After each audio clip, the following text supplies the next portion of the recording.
Gettysburg, Pennsylvania, the home of the battle which turned the tide of the Civil War.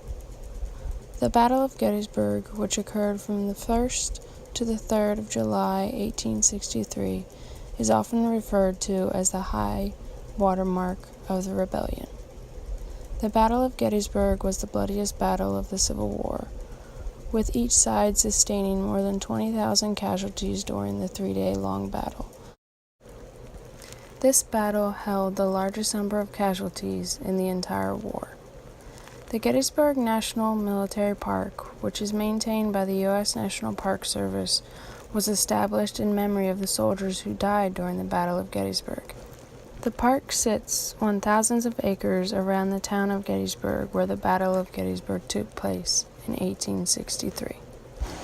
Every year, millions of people come to pay remembrance for those who were lost on those 3 days.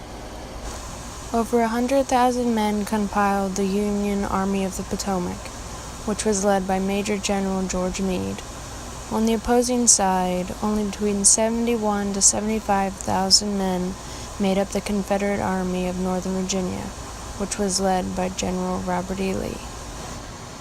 While the majority of the battles were fought outside of the town, in the farmland bordering Gettysburg, there was some fighting that occurred inside of the town.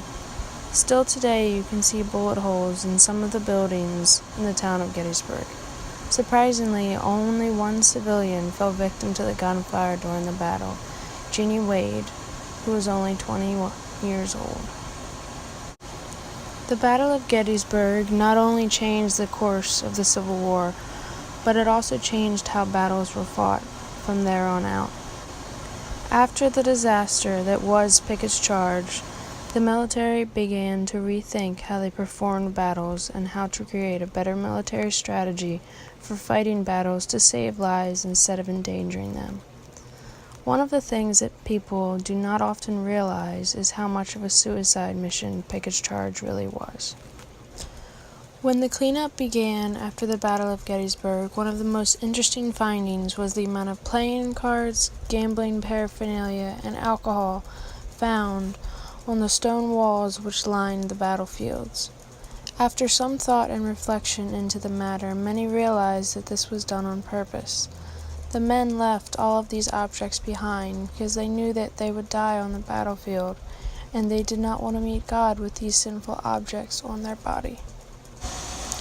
Another interesting part of Gettysburg is it is home to Abraham Lincoln's famous Gettysburg Address, which occurred on November 19, 1863, just a few short months after the Battle of Gettysburg. This speech occurred at the dedication ceremony for the Gettysburg National Cemetery. All in total, there are over 6,000 people buried at Gettysburg National Cemetery. This number includes almost 4,000 soldiers who died in the Civil War and veterans from other wars since, as well as their families. The Eternal Light Peace Memorial was dedicated on July 3, 1938, commemorating the July 3, 1913 50th anniversary reunion of the Battle of Gettysburg. The natural gas flame can be seen from 20 miles away atop of the tower which stands on Oak Hill on the battlefield outside of the town of Gettysburg. Upon this tower is the inscription of a quote from Abraham Lincoln reading, "An enduring light to guide us in unity and fellowship, with firmness in the right as God gives us to see the right."